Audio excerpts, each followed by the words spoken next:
We are live in this thing, okay? We got Nekesa Afia here to talk to us about dead girls.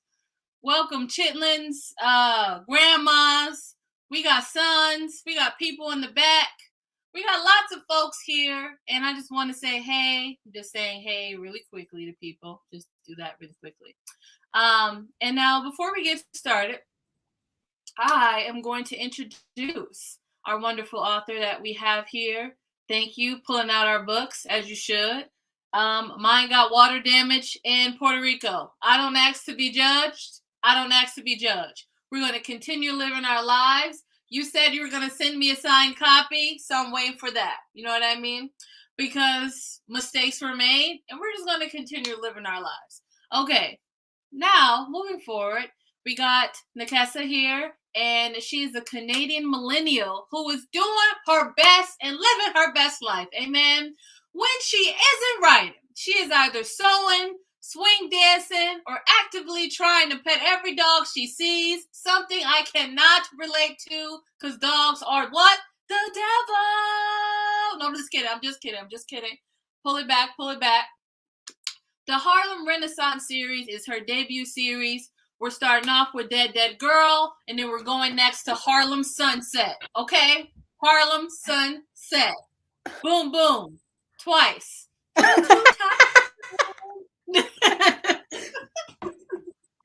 So welcome everybody to coming all in.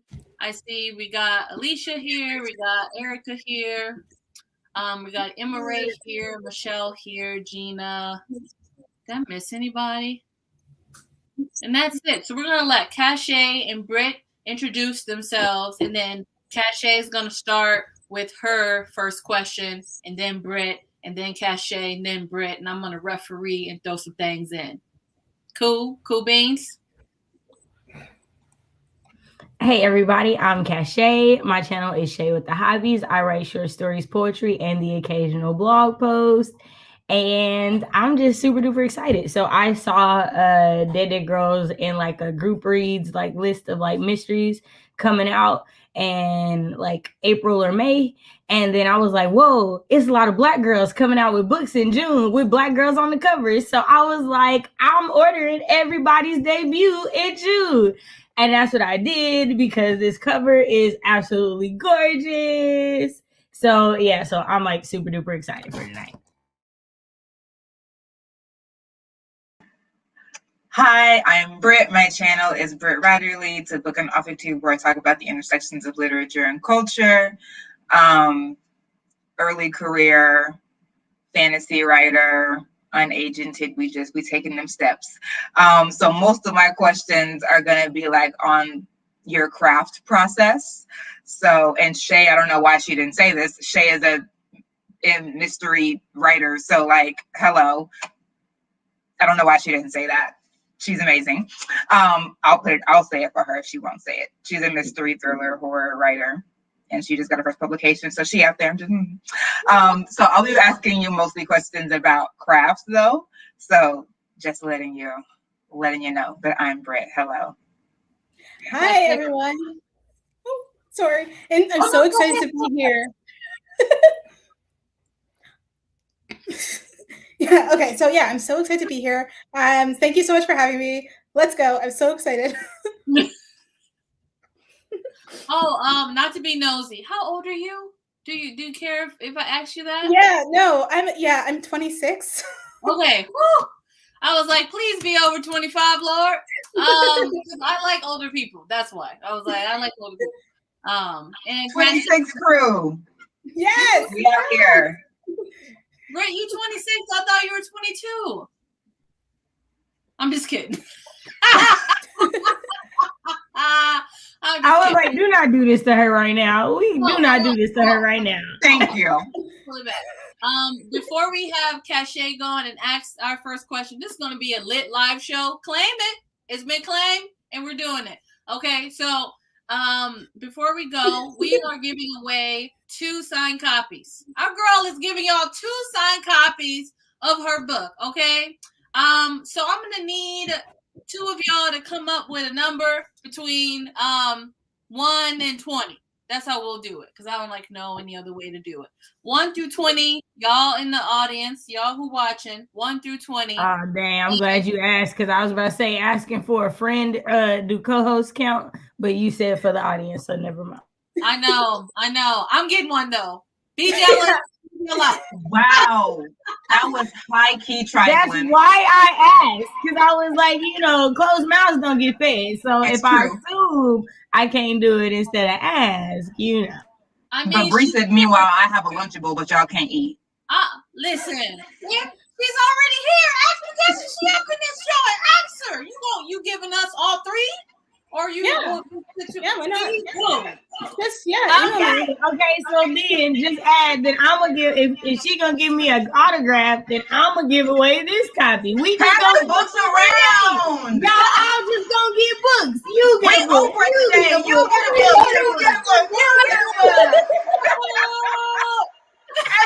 Everyone, that girls for all. Yeah. Not just that girls for all. But yeah. This is a weird support group. Dead girls? Is that how we're going to call it? Yes. Okay, so I need to come up with the number, even though I said 1 to 20. But now I know we got 3 people. Just know one of y'all ain't going to get a signed copy, but that's all right. Be blessed. Never stressed, but be blessed for sure. Also, as all the authors we've interviewed on our channel, on my channel, on my channel, if you have a question, you put question and then you say what your question is. And don't forget that our last author interview is with our very own Cachet tomorrow at 1 p.m. So that is just the last announcements. Cachet, take it away. Okay, well, as you see, we come in hot, right? Okay, so my first question is coming in hot as someone who's follows you on social media and been reading the book and everything. So your girl was looking and was yo, Nekesa changed her name to Nekesa, not a cozy author, Afia. And I feel like there's a story there. So that's my first question, if that's okay. Okay, yeah. So first, no shade to cozy authors. Some of my best friends are cozy authors. But so I don't know how it happened, but somewhere in my publicity, everyone was like, look at this new cozy mystery. Look at this great historical cozy mystery. But it's not a cozy mystery. There's gore, there's blood, there's a lot of death. It's not the typical cozy mystery, and if you're looking for a cozy mystery and you pick my book up, you will be disappointed, and then you'll get mad at me and they'll give me 1 star on Goodreads because it wasn't what you thought it was. So yeah, it's not a cozy mystery, it's just a good old historical mystery. Okay, so this is interesting. So this is me being I'm a Black woman and I'm looking at everything through a Black woman lens, right? Because there were a few of us that thought it was a cozy and didn't have an issue with it being a cozy because that's what we thought it was. And so I'm curious if the people who thought it was a cozy and didn't like it didn't look like us. Because I have a theory that our version of cozy looks different than their version of cozy. So yeah, that's probably true. I don't know the exact racial makeup of everyone who thought this book was a cozy mystery. But I do know that I just didn't want to get any confusion on. Sorry, I'm plugging my laptop. I didn't want to get any confusion. I didn't want people to be oh, she said this was a cozy mystery, because actually I did not say that. So somebody else said that and I don't know who. But yeah, so it's centered around a serial killer. I don't know exactly how that happened or when or why, but yeah, so everyone's it's a cozy mystery. It's not really. Okay. I was just there's a story here. I gotta ask. No worries. Britt, you want to get to your first question? Yes, let me slog through all of my questions. We will not have a silent moment tonight. So my first, yes, let's just ask this one. So there was, and I tagged you in it, or I at you in it so you could see it, but there was someone on Twitter that was saying I want more books and mysteries that are set in the Harlem period, who's doing it? And I was like, eyeball emoji. So there's this book called Dead Girls by Nekesa. Afia. It's set in Harlem. It's definitely not romanticized, like all these things, right? So if you recall that tweet, tis I. And so I was wondering, especially because you make a point to mention it in the author's note at the end of the book, that you want to show a Harlem Renaissance that is not romanticized, that is not just like the Black literati and like speakeasies and all these different things, like that, like racism was still healthy. And so since you clearly had just a very, like, since you were very intentional in choosing that period and representing it appropriately and correctly, I was wondering what sparked your interest in that period to begin with. Yeah, this is a great question. So I was actually doing like my final year of university. I was a journalism major and I was doing a history like elective class. And we were talking obviously about history. But we were talking about like the 1800s and like the 1920s and like what like life really looks like back then. So we talked about like Jack the Ripper, like all his victims and like how that case is still unsolved. And I was like, that's really interesting. Love an unsolved case. And then we started talking about the 1920s. I was like, oh my God, that's also interesting. What if I just took Jack the Ripper and put it in the Jazz Age? And maybe no one will find out. So that's basically what I did. Yeah, I think the 1920s is like such a fascinating period of time just because of like everything that was going on. Like the war just ended and like a plague just ended. And now like people are just like fighting to like take every day like one at a time and just like live their best freaking life. And I love it. I love it.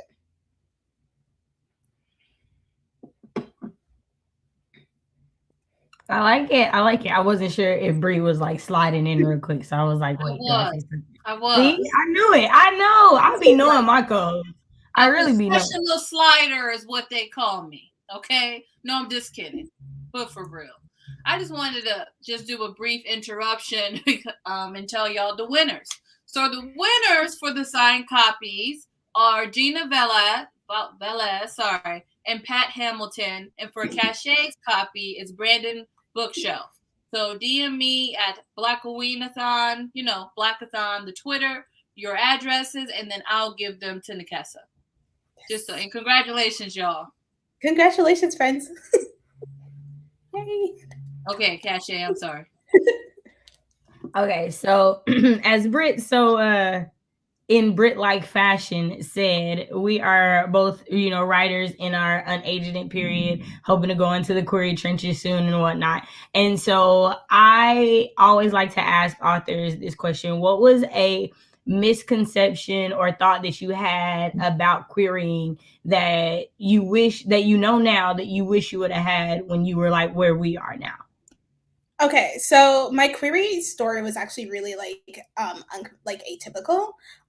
So I queried my agent, his name is Travis, and like the same day he gave me a full draft request, and then like a week after that he offered representation. So my query story is like not the same as everyone else's. It happened way too fast. But so like what that taught me was like, be sure, like the way I think that happened was that I like made a whole list of like agents like who like do historical mysteries or who do mysteries or like do historical fiction. It's like I was prepared. I was ready. It's like go in and like do your research first and like make sure to like really whittle that list down. And then like make a little Excel thing for like pass and like so that like when you submitted and who you submitted to, because that's really like important as well. And then other than that, while you're querying, write something else. That's like the biggest piece of advice I can give, because like other than that, you're just sitting there refreshing your email and you're like, okay, but when? Okay, but when? Okay, but when? Right? And yeah, so just having another project will really help center you on something else and distract you. I like it. I like it.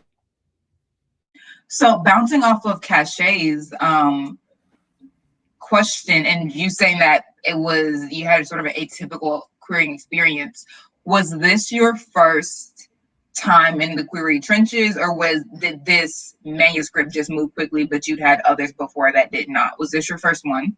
Yeah, this was my first one. Like it's not my first like novel I wrote, but it's like the first one I was like, oh, maybe I could get this published. I only really started writing mystery because I finished writing a romance. I was like, I want to challenge myself. But like after like 3 years of working on it, I was like, okay, maybe we should try. Excuse me, sorry. And like see what can happen, and then this happened. Amen. Okay, Shay, I'm not counting that as a question. I'm counting it as a follow-up. So my actual question, we're just gonna slip it in there. How much research did you do for the book? After that class, did you do more? Or did you sort of like depend on that experience in that courses to carry you? I did so much research. And it's like even like not your typical type of research. Like I started swing dancing, so now I know how to do the Charleston. I looked up 1920s sewing patterns, so like I could like see what like people are wearing. I also made my own clothes, so there's that as well. And like every little thing that like you take for granted, like oh, like when you wake up, what will you wear? Where will you go to work? What will you do at said job? I had to like look up because like I had to make sure it was kind of authentic, or else it's like why not just set it in 2017? Were there all these follow-ups? So you did sewing, right? And that's so interesting. Did you do any other period research, or was it mostly just a very tactile research where you were like, were I in that period, what would I need? I'm gonna follow those questions through. It was kind of half and half because like I also had to like kind of learn about like prohibition and like how that happened and like why it flopped. And things like that. So like I need to like get the history of the era and then like get like what the day-to-day like what it was like. So it's kind of half and half. Okay, Shay, I'm done. Thank you. No slide in her one more time. Amen. Hello. So I did a poll. 64% of the audience have read your book. I think that's good. Yeah. Hi, friends. Thank you. 64% of the audience have read the book. Also, can you give us some insight on the cover of the book? Because it's stunning, and I just need to know who did it. Did you go through several different people? Like how did I don't even know how that goes in author world. Do they just give you a cover and be like, that's what you get, that's all we plan for, that's it? Like how does that go? So sometimes the publisher will just like give you a cover, but I was actually very lucky. So first my editor asked me like what covers I liked, so I sent over a few that I liked, obviously. And then I waited, and then like they found an artist who gave me 2 different sketches, and I chose one, and then the second one was like the Harlem Sunset cover. And then like after I chose the sketches, she gave me 3 or 4 different color options. And like one was like a gradient, and one was like blue, and like one was like black, and one was like pink. And I was like, the blue is really speaking to me, so I'm gonna go with blue. And that was basically it. I really loved being able to like pick my cover. And then on the Harlem Sunset cover, I also got to choose Lou's dress. And it's like a 1920s like dress pattern that I was actually working on. Yeah, so for this one, they were like, so like the Harlem Sunset one was the second sketch. So my editor was like, okay, choose a different dress. I was like, I gotcha. I was like, this one, and then like this with her hair, and then like these colors. It was great. Thank you, because I'm just always curious about that. Like I know some authors who have like a personal artist who does every cover, and I'm like, y'all got coin? Like I don't be knowing how things be working, so I appreciate that. Cachet. I was just gonna say we obviously know your taste is good because both of the covers are banging, so there's that. Okay, so my next question is more so about like the debuting process. Like what was that first month like? How did you feel? What were your like thought processes? What was going on? So it still feels really fake. It still kind of feels like I'm dreaming, you know? It's just because like I wanted this since I was like 13, and now it's like here. But so actually on the day of my debut, June 1st, my internet was out, so I had to go to a hotel. So I was like laying in my hotel bed, drinking champagne, eating chocolate cake. I was living my best life. But I'm not gonna lie, like after that though, it was like, what next? It's done. Like what next? So there were a couple of days where it's like I don't really know what to do with myself. And it's kind of just like balancing like all those emotions, because it was like a very high, then I was like in a very low. But mostly I mostly like before I didn't have a chance to think about it because I was doing press like every day, and like every day there's something new, there's something to record, there's someone to talk to, so I didn't really have time to think about it.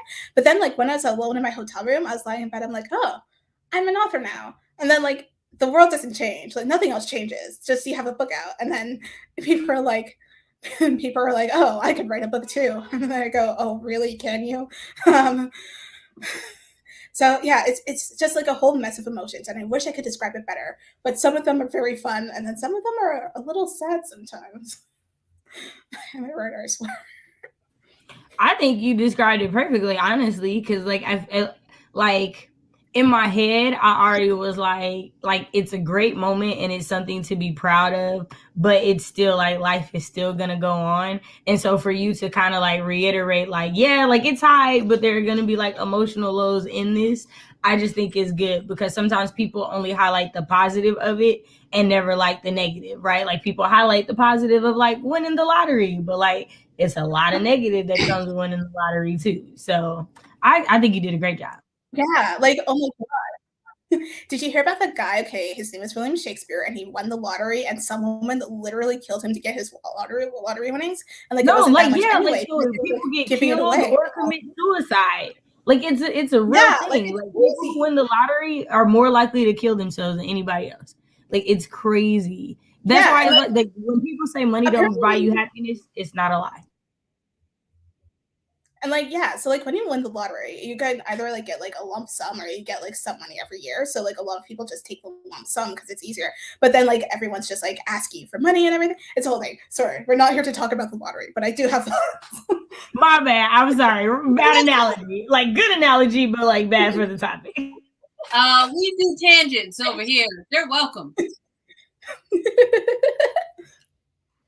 I'm a let Read Love Listen hop in line in front of me. Her question is, would you rather your sorry, hello. Who would you can read. It's clear that I can't speak right now. I gotcha. Hello. So the question is, who would be your dream casting choices? Would you rather have it adapted for TV, a miniseries, or a movie? So first, definitely a miniseries, like a good solid like 8 episodes, like get in, get out, and then we could do like a book per season. Oh my God. And also, if I had my way, there'd be 1 episode of Raphael just vibing and like living his best life. But yeah, so Lovey. I couldn't get enough of Lovey. What are you doing, Lovey? Like I could not get enough of him.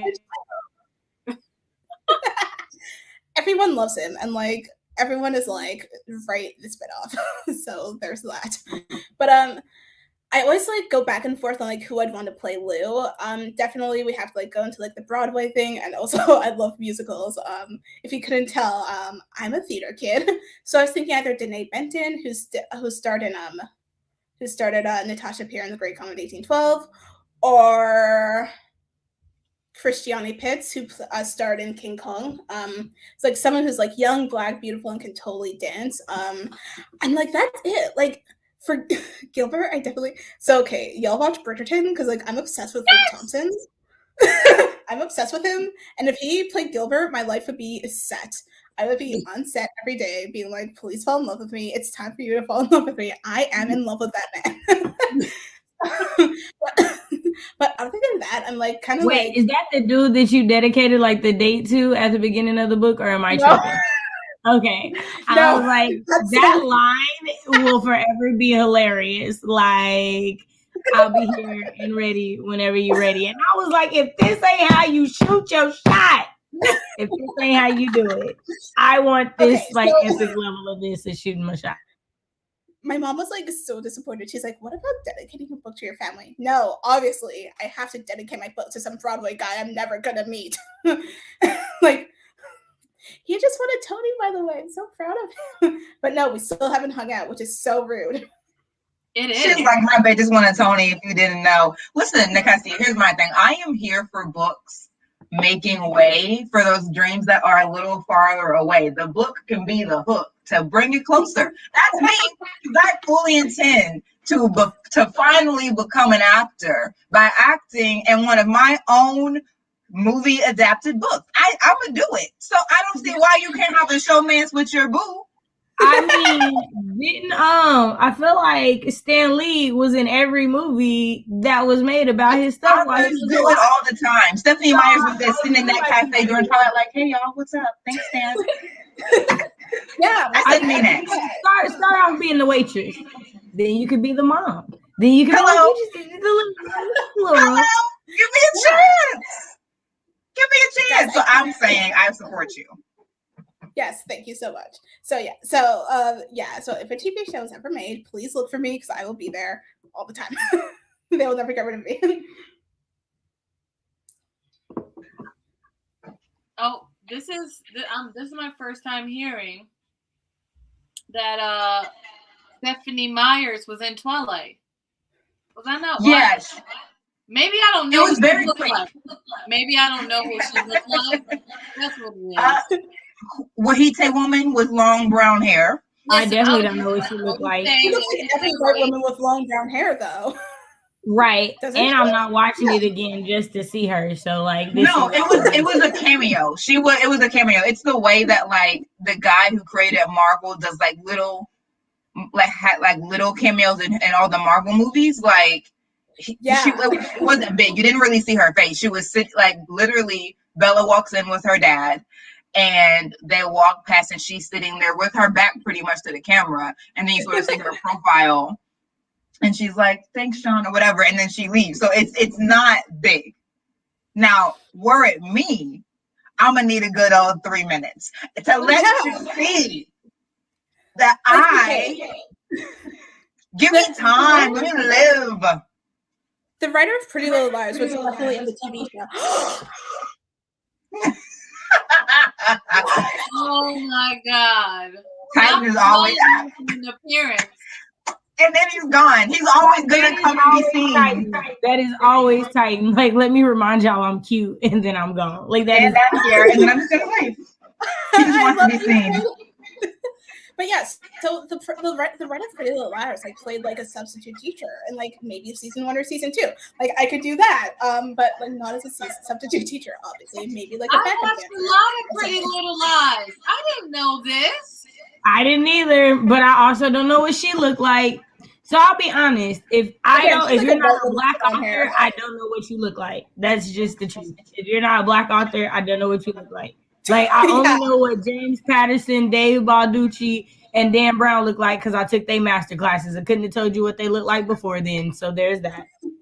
But then, like, they just look like white men, right?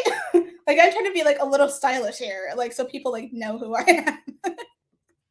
You definitely have your own look. You definitely be like, I know, like, I know what Nekesa looks like. If she was in a movie, I'd know now. But also, I low-key, like, stalked you a little bit when I knew you had a book coming out and was like, it's another Black woman and she coming out with a book. So there's that. Wait, hold on. Not Krusty. Oh, hold on. If you go with Netflix, please make your cameo in the first season, sis. Ain't nothing starting over at Netflix. Krusty old Michael Bay always inserts himself in his movies, so I'm thinking I can't do it. Put it in the contract. Put it in the contract. Don't old boy put his wife in all his movies? He like, I'm not gonna get on screen, but baby girl is. He does. What's his name? And it's always Tim Horton. Tim Burton. There we go. There we go. His wife in every. I'm like, if you ain't loving me like this, right? If you don't support me like Tim, I don't care. You ain't showing She be the leading lady too. She be the leading lady. She don't get no side part. He ain't never an extra. If you don't support me like young Waite man, I don't want it. I don't want it. I don't want it. Timothy showed up for us. But we know that you're a showman's husband, Will, Nekesa. Once y'all meet, he gonna be like, oh my God. If yes. If Nekesa's dating here, it's a wrap. I see it for you. I see the vision. I see the vision. Thank you. Yes. What? Why did you have to do that? Right? Why did you have to do that? Oh my gosh. Wow. Ooh, I just want to be like, don't nobody bring me no bad news. Hello? Like, come on, baby. It feels like an attack on happiness.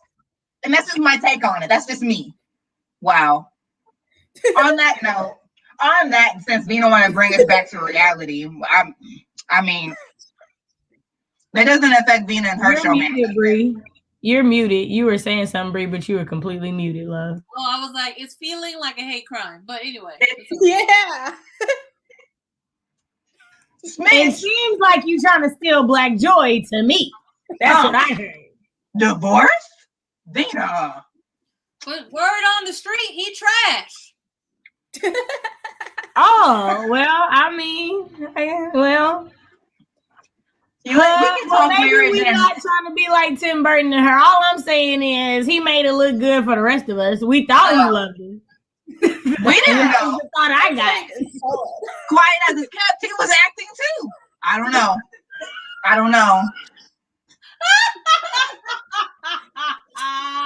Not quiet as it kept. On the hush. He was and y'all did not hear that from me. He was acting too. Lord, take the win. Very good job. Since Vina brought us back to Earth, I guess we'll reside here for now. My question is, and I don't want you to have no flashbacks that might trouble your soul, Nekesa. But first draft. I always love hearing authors talk about that first draft and like what the process was, how many drafts, what their drafting process is. Pick any of those or scoop them all up. First drafting process. How was that for a Dead Girl? Okay, you guys want some behind the scenes tea? So this book was a National Novel Writing Month novel, and as I said, like I was coming right off doing a romance. So like I didn't know like how to write a mystery. So like Lou's like the same age, but her name's not Louise Lloyd. She's like Layla Lee or whatever, and she's like working for this shady FBI sort of like organization. It's a whole thing. Like the crime was the same, but it's like a whole thing. So first, guys, when you write like a novel in a month, it's usually not like a good novel. So then I spent like 3 years reworking and revising it, obviously, because like what was any of that? And like reading old scenes, I'm like, I don't get what I was trying to do. But with like every draft, I like changed stuff and like grew stuff and like tried to like make things better. And like, okay, one of my best friends will tell you that there was a point where I was just rewriting the first chapter over and over and over because that's how my anxiety manifests while I'm writing. First chapters are hard, but she's like, you need to stop doing this. And then so by the time I Message. Sorry, I just had She's to be talking. Ivory Wayne. Nikesa's talking. Message. I heard her. Nekesa, please continue. We're all listening. So every time I drafted, like I tried to like change things and that would only make the story better or stronger, you know? And like I think that's like how you have to tackle it. Like if you're changing things just to change things, it's probably not as strong. But like as I researched more and like as I like grew into the story now, things had to change. And yeah, so that was basically it. And you did that because that first chapter had us drawn. We were in. Actually, that first chapter was a condition that my editor wanted for like when I signed on with her. So she wanted like a prologue before the first chapter. Yeah.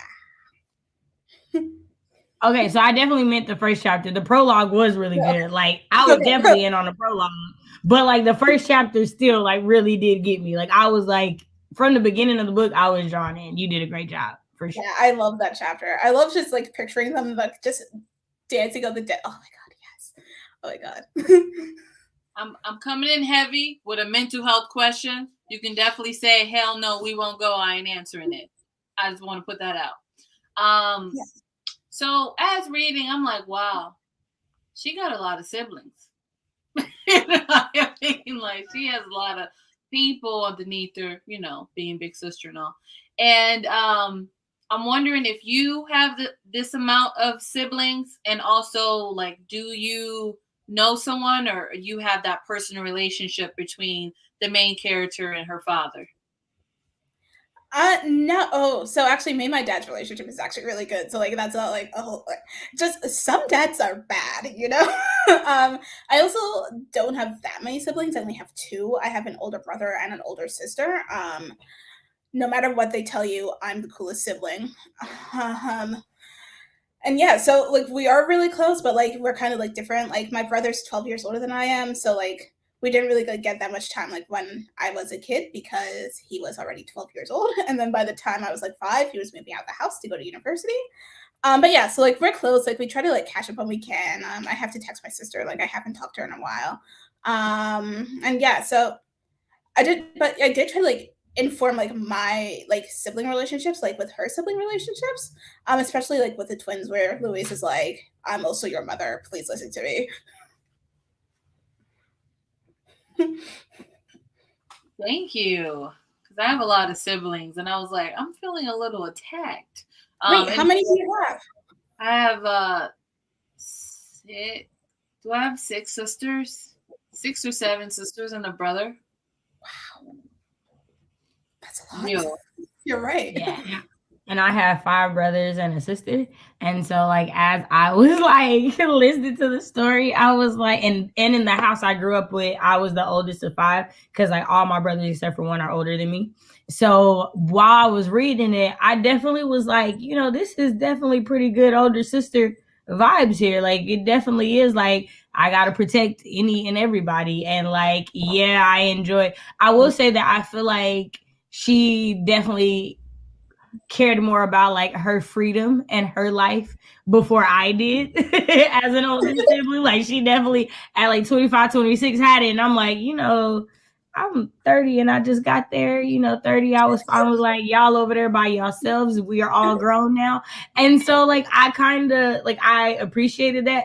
I also appreciated the way that you made sure to inform that like age difference was different at that time. Like you are 15 and 16 looking to get married. And like, we're all like, no, why would you be getting married? But like, then that's exactly what they were doing. And nobody thought it was odd and nobody thought it was weird. Like, it's just if you made it to 25 and you were unmarried, that was weird. So like, yeah, I just liked how you made that evident in the story.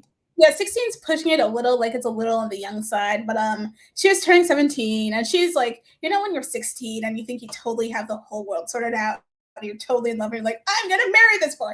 That's exactly what she was doing. Which is probably not the wisest, but also she's 16, so she gets to be a little silly sometimes. Okay, so my question is kind of like piggybacking off of the question that Britt had a little bit ago about the drafts. So we talked about the first drafts, but from the interviews I've been watching, I've noticed that everyone has like a very different experience from the draft that got them their agent to the draft that got them their book deal. And so I was wondering if you could talk about that a little. Yeah, so the draft that I got my agent is like a little different, but not too much. Like some details were changed. Actually a huge detail was changed. But then more work actually happened like after I got my book deal. Because my editor was like, she wanted to like change some stuff and she wanted to just swap some stuff around.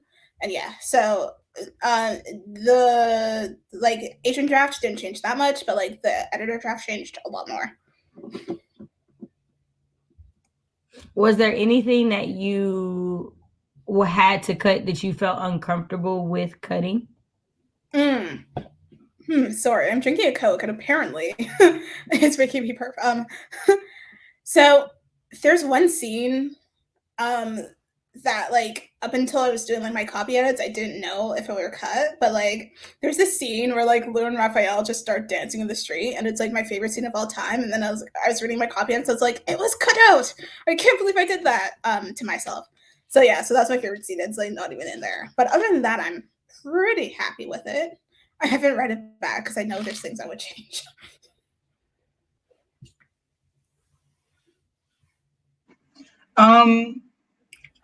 Not a hard pivot from that, but like looking forward for the series, how far ahead have you thought? What you can tell us, obviously. So like, do you know how many books you want to be in the series? And part 2 of that question is like, that's like just like technically how many books do you want to be in the series? But like, as a writer who has a goal and a vision for her projects, what what do you want for this series? Like, what is the goal of this series? What's the mission of this series? What's the like big thing? You're like, by the end of this series, I want this to be accomplished. That's a great question. So I think mainly like the big goal at the end of the series is for Lou to be happy. She's not happy solving murder. She does not like it, but every book she will be thrown a new murder. So yeah, we've got Harlem Sunset, book 2 coming out in June of next year, June 28th, I want to say. Yeah, June 28th. And then yeah, so I've pitched 2 more books. So I'm gonna try to like work at like a series of duologies. So like if you want to tap out after 2 books, you totally can. You want to really read like 3 or 4, and then like 5 and 6. You can do that too, but I don't think it'll be too long. Like it's not gonna be like a 40-book series just because like I don't want to do that. But like honestly, I'm basically just playing it by ear because I didn't think I'd get this far, and I'm just having fun.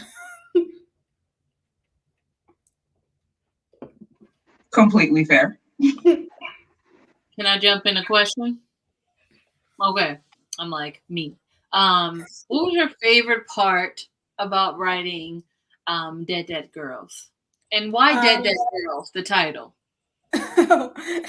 So, okay, first questions first. I loved writing the dance scenes. I don't know if that comes across. When my mom was reading it, she was like, "You put in too many dance scenes." I was like, "Yeah," and but there's something just about like the music and the freedom and like how fun it was. Yeah, so I love dancing and I love writing dance scenes. Also, I love everybody saying how many siblings they have, but is anyone an only child? And so Dead Girls wasn't from me, it's actually from my agent, and he just was like, "Okay, I put your book on sub with the title Dead Girls," because I actually queered it under the title Some Like It Hot, and then it was like, that's kind of too much like the movie. I'm like, yeah, I got it from the movie. So he's like, that has to change. I was like, titles are not the hill to die on, so it will change. But I came up with the Harlem Sunset title, and I'm very proud of it. A part of me thinks it's really sad that he said it's not the hill to die on. Because I'd be like, why can't you just name it what you want to name it? Yeah, but I really wanted to side with him, and I was like, okay, if I have to change the title, it's fine.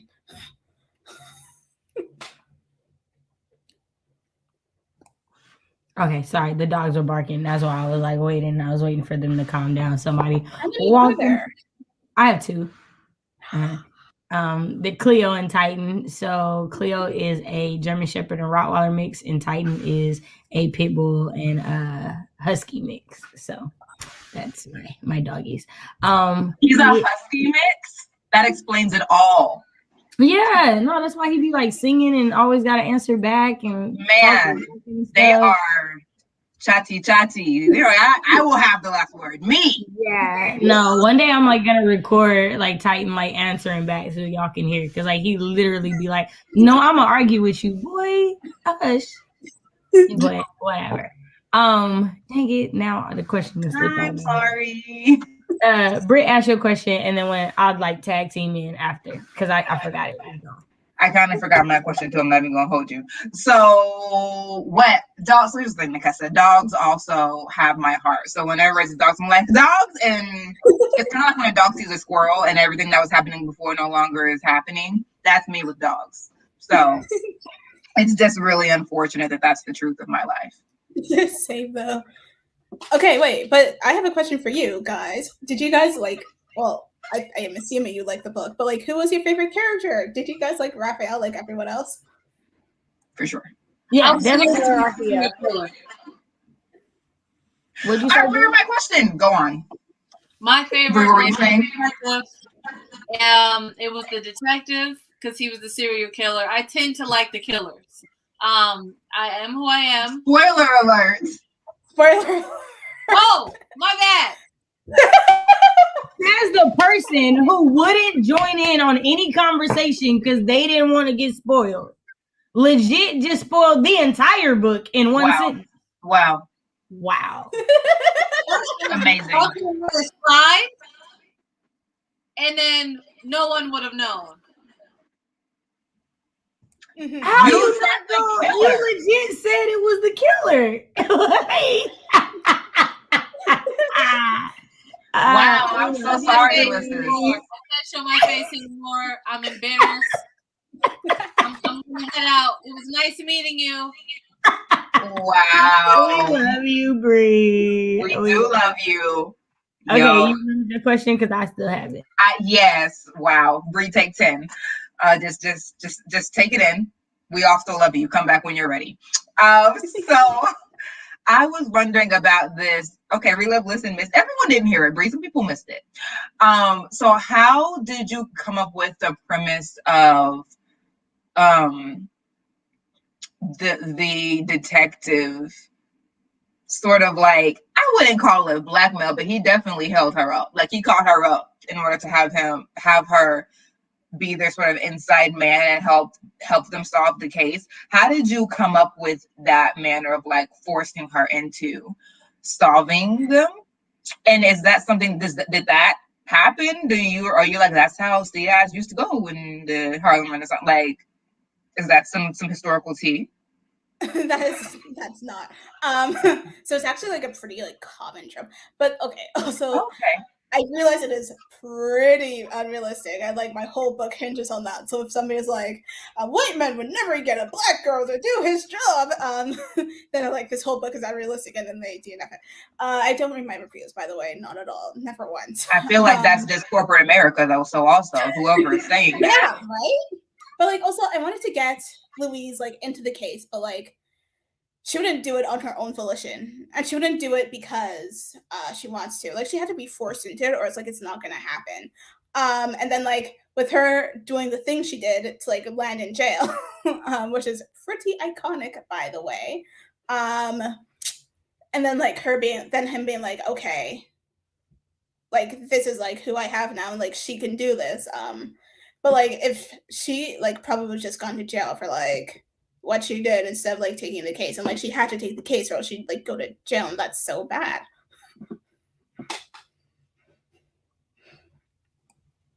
Yeah, no, I definitely thought it was believable because it's very common in mystery set in that time period for Black people. Like, that's how they get in it. Or either they get charged with the crime and now they're trying to like free themselves from it. So they're investigating because of that. So I definitely thought it was a good way.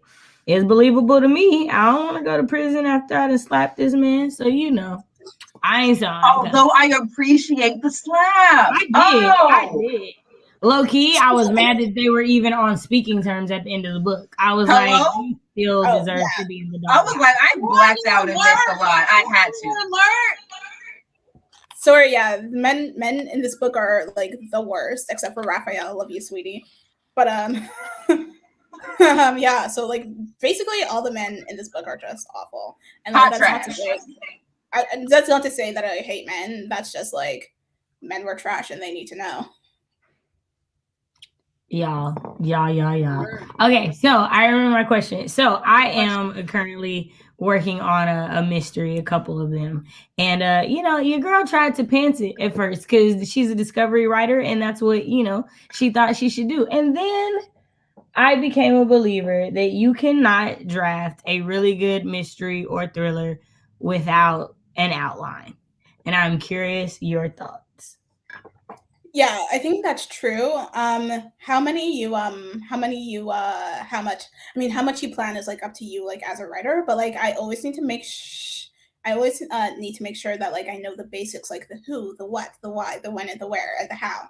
Like, especially because like I might be looking up a specific poison that like someone could kill, and then like I realize, and then like has like these symptoms. Like, knowing like what happens will inform my research. So like I try to leave most things up in the air, but knowing the basics and then like having some clues and then like sketching out like who my characters are, like who my suspects are, and like who they're hiding, because like in a mystery, like all your suspects have to be hiding something. I was like, why would they be suspects? Sorry. And it could be like super inconsequential, or it could be super huge. It could be in the middle. But like they all have to like be hiding like something. And so I don't know if you can see this little card behind me. But like I've been using my wall in my apartment to like plan stuff out because even though I have 2 bulletin boards, it's not enough. So like I just go like Act 1, Act 2, Act 3, and then like I know like where I'm gonna go in Act 1, and then like what like leads into Act 2, and then like how like it'll end type thing. So yeah, so I try not to like get too into the plotting because like if I don't stick to my plot outline, I will get very anxious, and like that's not how to write a good book. So yeah, that's basically how I do it. I just needed confirmation that going into NaNoWriMo, I have to finish this outline. So there's that. Yeah, and you gotta finish it soon. I'm forgetting the name of the character because this is on brand for me. But the character who's like bougie and fall in love with people every 2 seconds. The redheaded girl. Yeah. Oh, what was the yeah. inspiration behind her? Oh, no one's specific, but oh my god, is that Titan? Because so cute. Yeah. It's always gonna be Titan. No one's specific, but like, she just is like, she's kind of just like the bitchy character that like the house needed. If I had more time, I would have like fleshed out the characters of the house more. But yeah, she just is Lou's nemesis, and Lou hates her.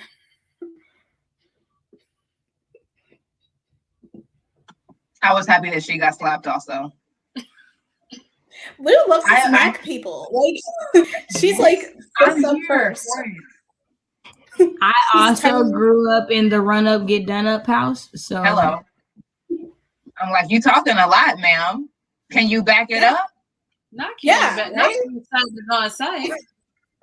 Lou was like, if he can't, like people's mouths are saying things that they cannot catch, and Lou needs to teach them a lesson. She is so scrappy. And I love it. Because it's a pet peeve, and I read a lot of YA, so I have to like let it go, I suppose. But I don't want the kids to be in juvenile detention. Absolutely, it's never gonna be Cleo.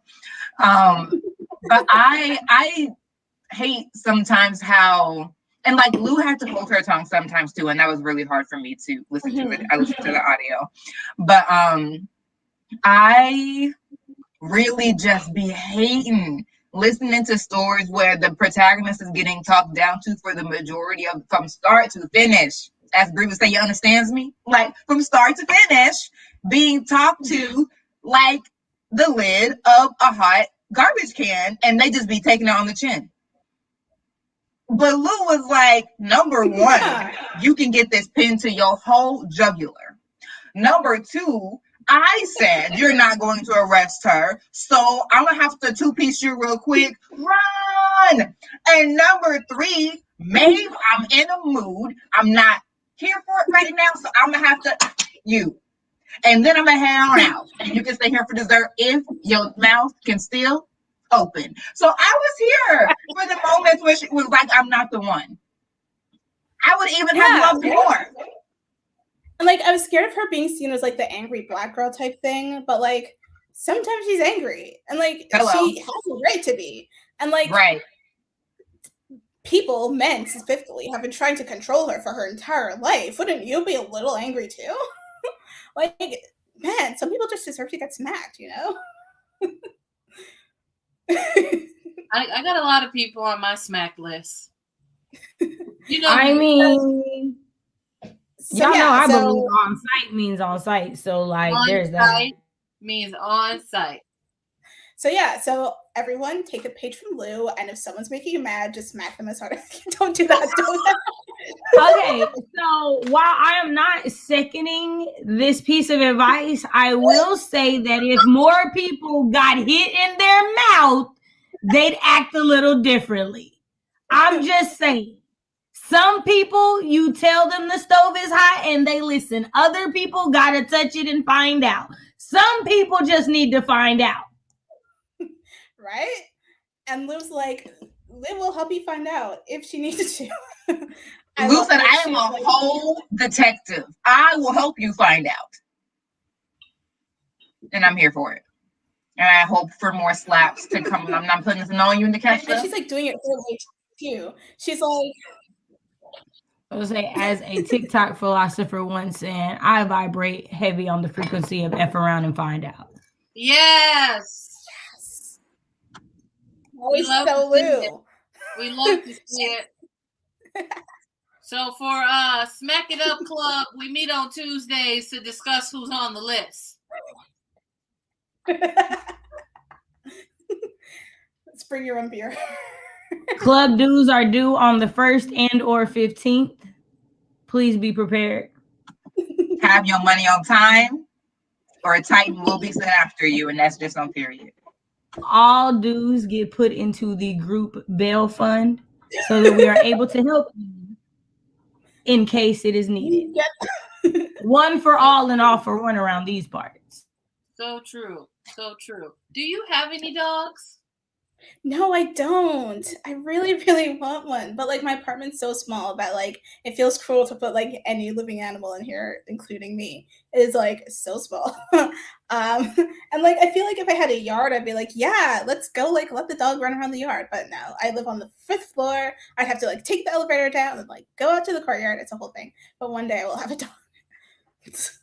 Dang. Yeah, I can't have no dog. They can't be nothing other than my plants living in my house.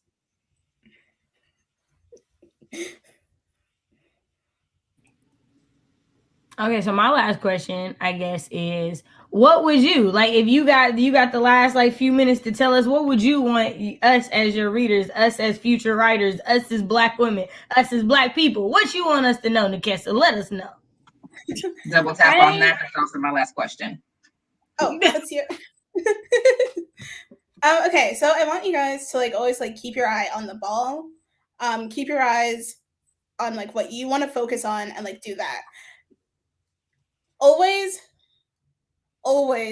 try never to take like no for an answer. Sometimes no is an answer, but like try not to take it. Sometimes like there are like avenues. And also guys, just like write what you want to write, and like there will more than likely be an audience. Like I did not think there'd be an audience for my tiny gay fighter book.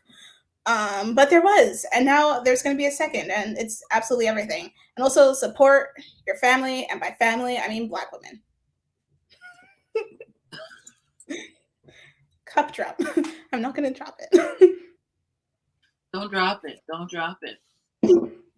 She said, imagine the clatter. Imagine it. It's there.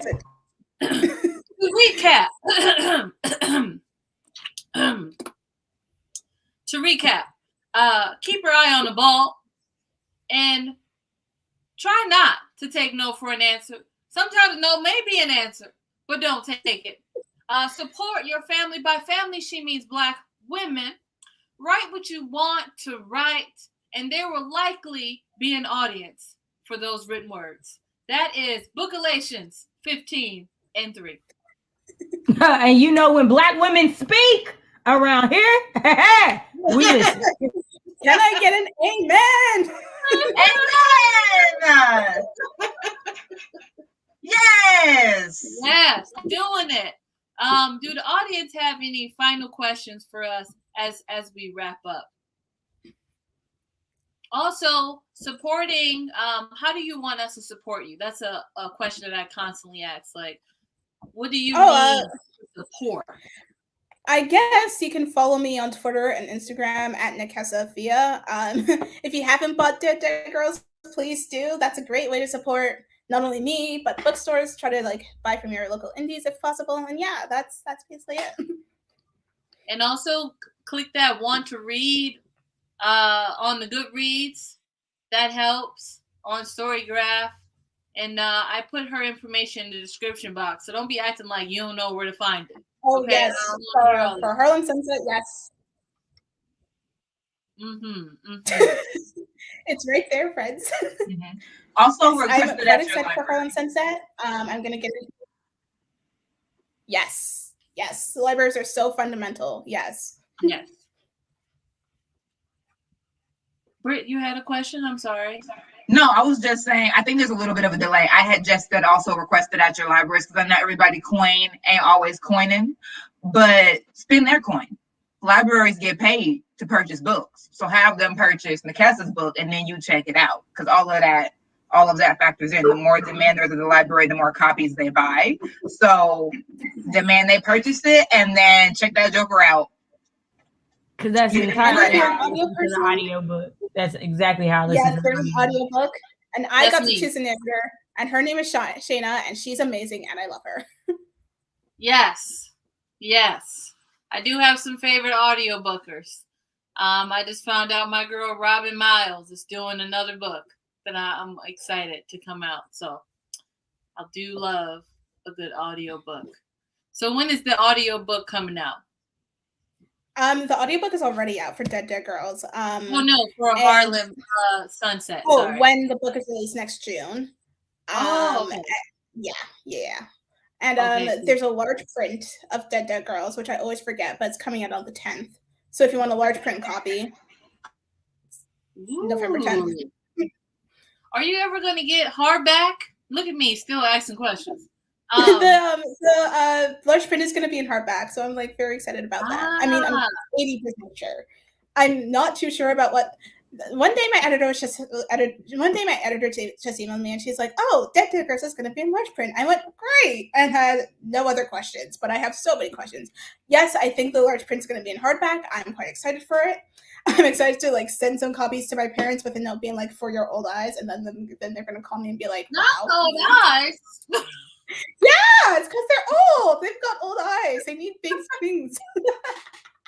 Not you coming at the cataracts in the back. Like that. It'd be like that. Again, I want to give a warm thank you. Oh, Cachet, you unmuted. What you got to say? Nope. Okay. I want to give a warm thank you to Nekesa for coming out and talking with 3 of the hosts of Blackoweenathon. I was like so excited when you retweeted us. I said, let me talk to you for a second. I hope you'll come back for Harlem Sunset so we can talk about that. You said hell no? No, whenever you want. I can come back whenever you want. You're like, oh no, I hated this. This was the worst hour of my life. Nothing about her body language said hell no at all. I'm just kidding. I was just kidding. She was like, I'm not seeing y'all no more. No, I'm just kidding. I joke too much, but here we are. Thank you for coming. Thank y'all for coming. Thank you, Britt. Thank you, Cachet. Don't forget that we'll be seeing Cachet tomorrow at 1 p.m. on my channel. Also, don't forget that I'll be on Bree is Bookish Instagram tonight to talk about Blackoweenathon at 8 p.m. Central Standard Time.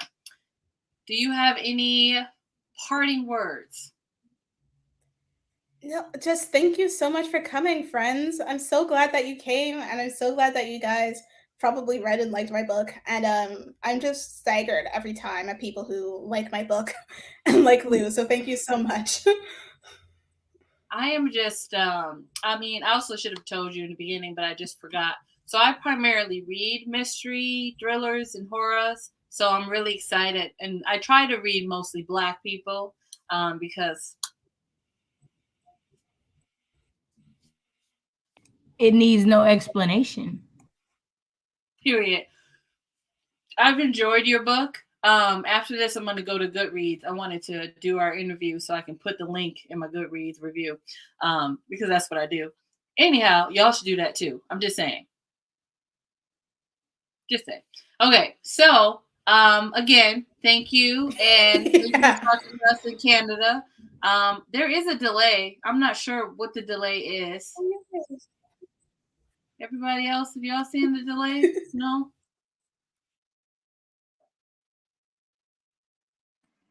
Yeah, I hear the delay, so I'm just gonna let you and Nekesa close out. So maybe those people talking will, yeah. Okay. Well, I won't hold y'all. Bye, y'all. Thank y'all for coming. Bye. Happy Halloween, friends. Everyone. Bye. Bye, y'all.